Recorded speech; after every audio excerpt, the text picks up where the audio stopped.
नमस्कार मित्रांनो, या व्हिडिओमध्ये आपण पाहणार आहोत शिवकालीन खेडेगाव। हे शिवकालीन खेडेगाव सातारा जिल्ह्यातील महाबळेश्वर तालुक्यामध्ये प्रतापगडच्या पायथ्याला आहे। तर चला आता आपण आतमध्ये जाऊया।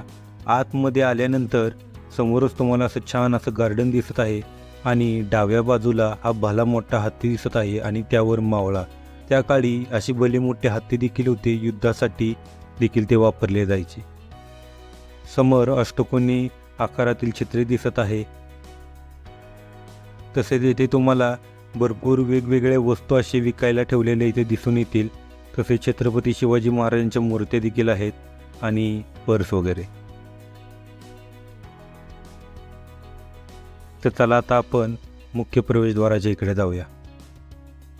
मुख्य प्रवेशद्वार हे जसं काही किल्ल्याचे प्रवेशद्वार आहे अशा प्रकारे तयार केलेलं आहे। सुंदर असं हे प्रवेशद्वार केलेलं आहे, जणू आपण किल्ल्याच्या आतमध्ये निघालो आहोत आणि हे किल्ल्याचं मेन प्रवेशद्वार आहे असाच आपल्याला भास होतो।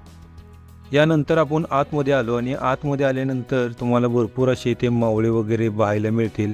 प्रतापगडचे युद्ध पाहायला मिळेल।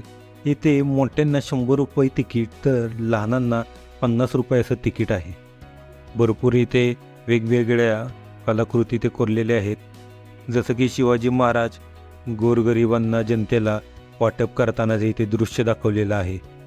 ते उजव्या बाजूला एक मावळा दिसून येत आहे व छत्रपती शिवाजी महाराज व राजमाता हे न्याय करताना इथे तुम्हाला दिसून येत आहेत। असे वेगवेगळे प्रकारचे 3D कलाकृती येथे लावलेली दिसून येत आहे।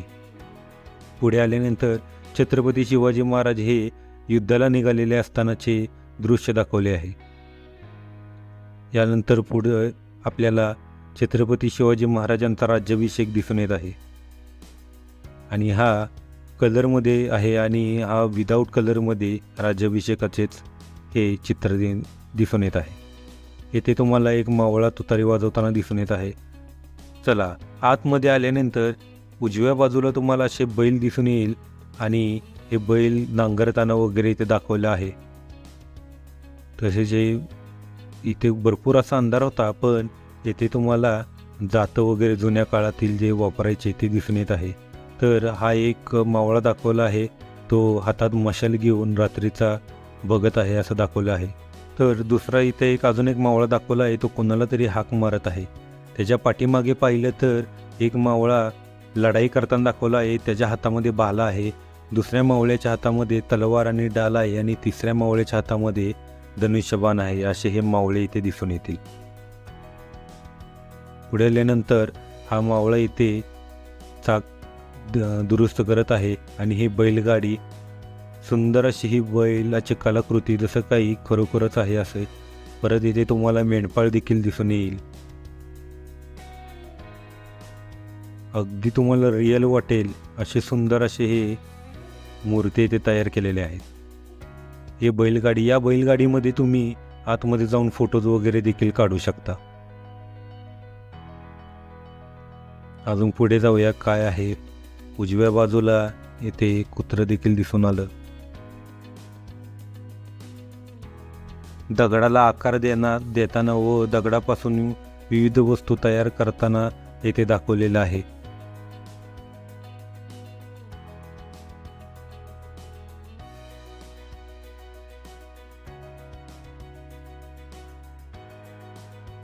येथे तुम्हाला जुन्या काळातील घर कसे असते हे दाखवले आहे आणि येथे सुतार दाखवलेला आहे, जो लाकडापासून विविध अशा वस्तू तयार करत आहे आणि त्याचीच मागे पत्नी दाखवलेली आहे, ते धान्य निवडताना दाखवलेली आहे आणि इथे बसून देखील तुम्ही फोटोज वगैरे काढू शकता।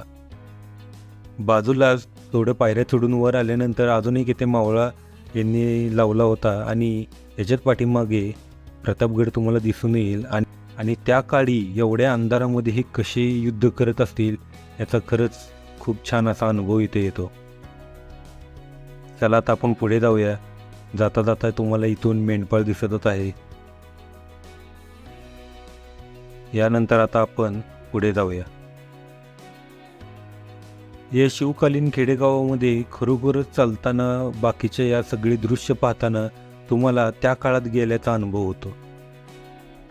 आत्ताच्या धकाधकीच्या जीवनात आणि मॉडर्न लाईफस्टाईलमध्ये ही जुन्या काळातील राहणीमान आपल्याला आपण विसरत चाललो आहे, पण इथे आल्यानंतर याची तुम्हाला अनुभव येईल की त्या काळी माणसं कसे असायचे, कसे राहत होते. पुढे आल्यानंतर तुम्हाला इथे गाई वासरू वगैरे दिसत आहे.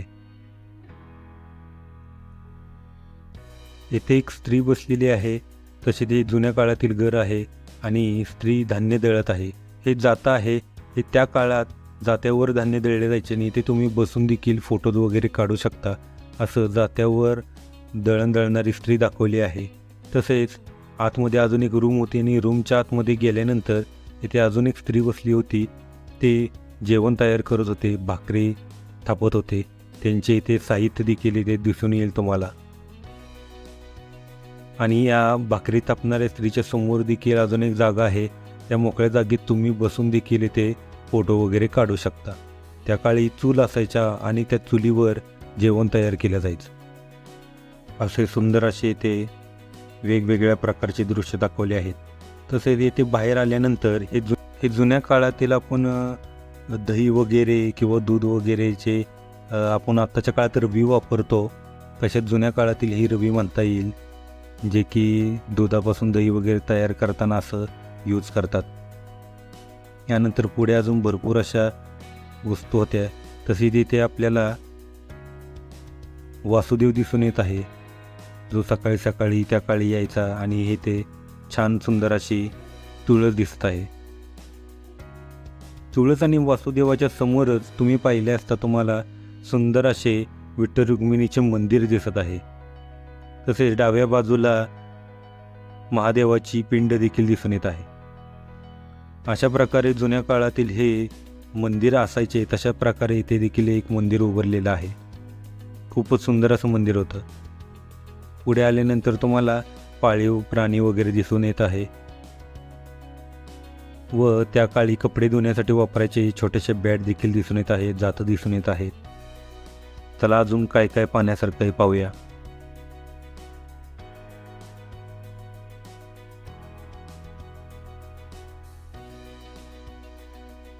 पुढे आल्यानंतर इथे आपल्याला लोहार दाखवलेला आहे, जो लोखंडी वस्तू तयार करत आहे.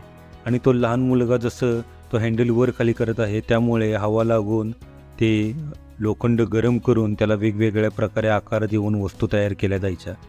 असे त्या काळी लोहार वस्तू कशा तयार करतोय लोखंडाच्या, ते इथे दाखवण्याचा प्रयत्न केला आहे. तसेच इथे एक स्त्री दाखवली आहे व त्याच्या पाठीवर तानबाळ देखील दाखवलं आहे. बाजूला पाहिल्यानंतर इथे एक बकरी दिसून येत आहे. जुन्या काळातील काही वस्तू दिसून येत आहेत आणि हे आजोबा देखील दिसून येत आहेत. वेगवेगळे इथे जुन्या काळातील घरं. आणि पुढे आल्यानंतर ही गवळण दिसून आली, जी की पाणी भरून घेऊन जात आहे. आणि येथे भली मोठी अशी विहीर देखील तयार केलेली आहे, म्हणजे त्या काळातील जसं विहीर आणि विहिरीवरून पाणी काढताना एक स्त्री दाखवली आहे व हा मावळा पाणी घेऊन जाताना. पुढे आल्यानंतर गावकरी शेकोटी करताना इथे दिसून येत आहे. अजून पुढे आपण आल्यानंतर बकरी वगैरे लावलेली आहे आणि ते चामड्यापासून वस्तू तयार केल्या जात आहेत.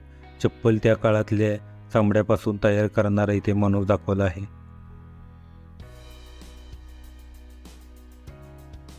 पुढे आल्यानंतर दोन स्त्री दाखवले आहेत, ते भाजी निवडत आहेत. तर इथे कुंभार देखील दाखवलेला आहे. यानंतर पुढे गेल्यानंतर येथे त्यांनी भला मोठासा राजवाडा तयार केला आहे. चला आता आपण राजवाड्याच्या आतमध्ये जाऊया. येथे तुळस आणि तुळशीला पाणी घालताना स्त्री दिसत आहेत. तर इथे भले मोठे असे भांडी वगैरे देखील दिसून येत आहेत. आतमध्ये आल्यानंतर त्या काळात वापरणारे भले मोठे असे पातेले, पाट, तुम्हाला पितळेच्या भरपूर असे भांडी इथे दिसून येतील. समई वगैरे, पेले, वाटी, भरपूर असे भांडे इथे लावलेले होते आणि खूप मोठ्या आकारातील असे भांडी इथे जुन्या काळात असायचे तसे इथे मांडले होते.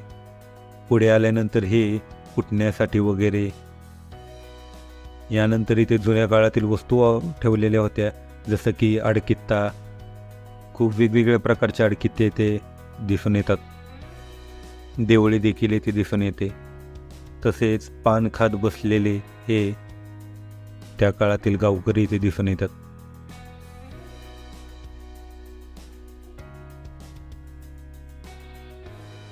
जुन्या काळातील लाकडी फ्लॉवर पॉट देखील इथे दिसून येतात.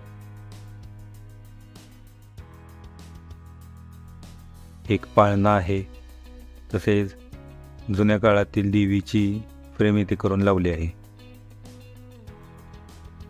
पुढे आल्यानंतर अजून एक रूम ओपन होती. या रूममध्ये तुम्ही पाहू शकता पाळणा वगैरे दिसून येत आहे आणि मोठा तबला इथे दिसून येत आहे.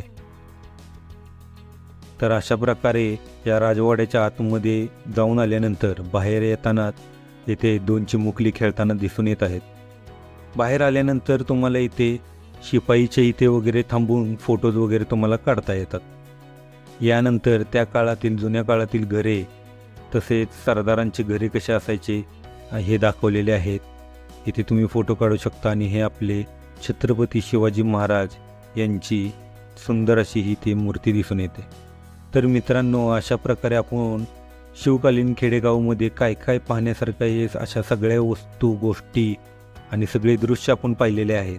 तर मित्रांनो, तुम्हाला ही व्हिडिओ कशी वाटली, आवडली असल्यास लाईक, शेअर आणि सबस्क्राईब नक्की करा आणि अशा नवनवीन व्हिडिओसाठी फॉलो करा. धन्यवाद.